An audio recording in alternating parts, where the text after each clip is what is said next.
대한민국 국민 여러분, 군의의성 청송 영덕 유권자 여러분, 저는 오늘 이 정부 출범 이후 국가의 보호를 받지 못하고 북한군에게 총살당한 공무원부터 화재와 수해 등 각종 재해로 인해 목숨을 잃은 분들과 공권력의 위협을 견디지 못하고 스스로 목숨을 버린 분들에 이르기까지 유명을 달리한 분들의 넋을 달래는 진홍국으로 국정감사를 시작합니다.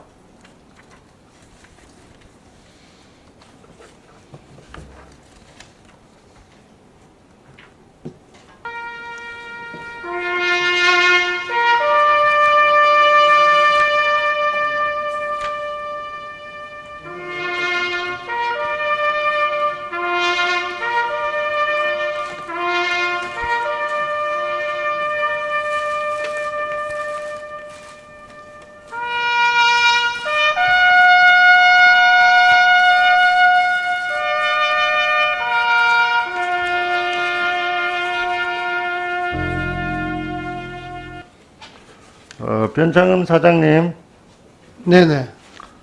지록 위말한 고사 아시죠? 네네. 사슴은 결코 말이 될 수가 없습니다. 오늘 보도에 의하면은 금년도 아파트 가격은 서울의 경우 평균 10억 300만 원으로 2017년에 비해서 64% 오른 4억 정도 올라서 10억 300만 원이 되었습니다. 그런데 주택 담당 장관은 14% 올렸다고 어거지를 부리고 있어요. 쓰면 쉬지라도 말아야지 무능한 주제에 거짓말까지 하고 있습니다.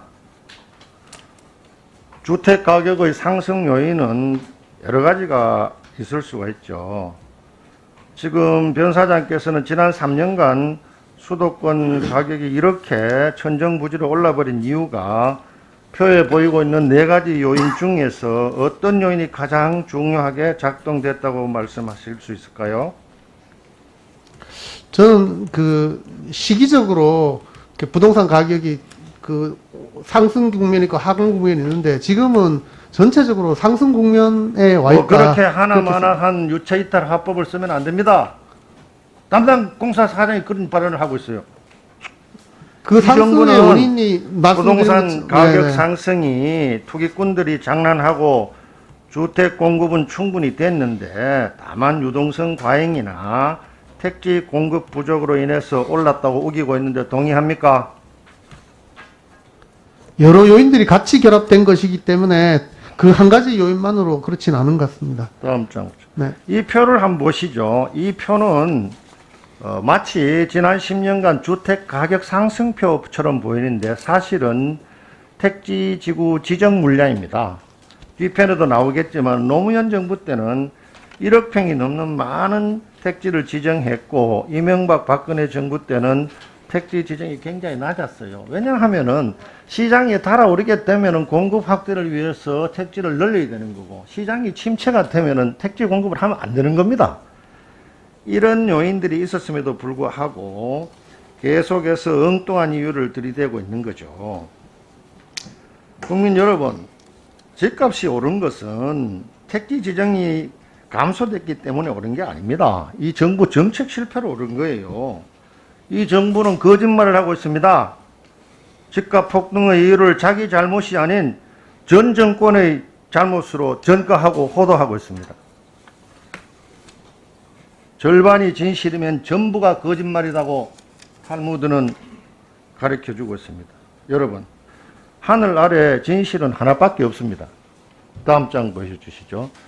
지금 4개 정권의 시장 상황하고 또 주택 정책을 보면은 노무현 정부 때는 표에 보시는 바와 같이 주택 가격이 상승이 되어서 5년 내내 집값 잡는 데 전력을 기울였습니다. 그래서 택지 지정도 엄청나게 많이 했었죠. 그러나 이명박 박근혜 정부 때는 2008년도 리먼 브러더스 사태하고 금융위기로 주택시장이 침체가 돼가지고 미분양 때문에 난리가 났습니다. 그때 LH공사의 부채 규모가 얼마나 된지 알고 계세요? 네, 이자 부담 부채만 105조. 그렇습니다. 1년에 이자만 해도 100조가 넘기 때문에 LH에서는 택지를 팔아도 이 부채를 줄이기가 쉽지 않았어요. 그래서 있던 택지까지도 다 매각을 한 겁니다. 국민 여러분, 정책이라는 것은 항상 시장과 연계가 되어야 되는 것입니다. 노무현 정부 때는 부동산이 달아올랐기 때문에 지정을 많이 한 거고, 이명박 박근혜 정부 때는 시장이 침체됐기 때문에 이 경기 극복을 위한 모든 수단을 동원했던 그런 시절입니다.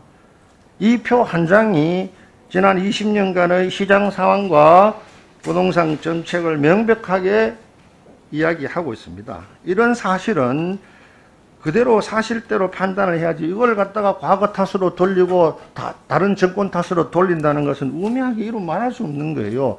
만약 지금도 앞서 그린 바와 같이 시장 상황이 달아오르기 때문에 택지 지구를 늘릴 수밖에 없는 겁니다. 반대로 시장이 갑자기 급냉이 된다면 택지 지구 지정을 더 할 수가 없는 겁니다.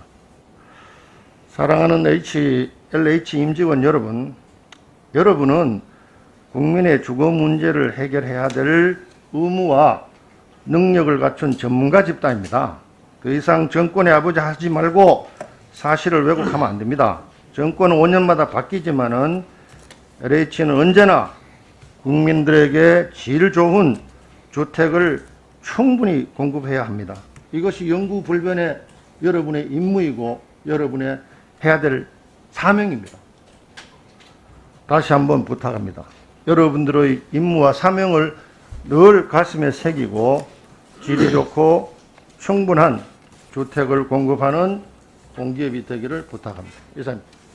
네, 의원님 저도 한 말씀만 마지막 말씀드리겠습니다. 좋은 말씀 주셔서 저희들 잘 참조하도록 하겠습니다. 다만 이제 그 택족법이나 또 공동주택 특별법과 같은 이제 주택 공급의 특별한 장치는 그 개인의 재산권을 제약하면서까지 특별하게 주택 공급을 위해서 하는 제도인데, 아까 말씀하신 것처럼 그 경기 침체기에 이명박 정부나 박근혜 정부 때 이런 특별한 조치를 하기가 쉽지 않았던 건 사실입니다. 그럼에도 불구하고 미래 세대를 위해서 이 특별법이긴 하지만 계속 안정적인 물량을 지속적으로 확보하는 노력은 어느 정부가 되더라도 다음에라도 경기가 하강됐을 때도 계속 좀 일정 물량을 공급하도록 제도화하는 것은 필요하지 않을까 이렇게 생각합니다. 감사합니다.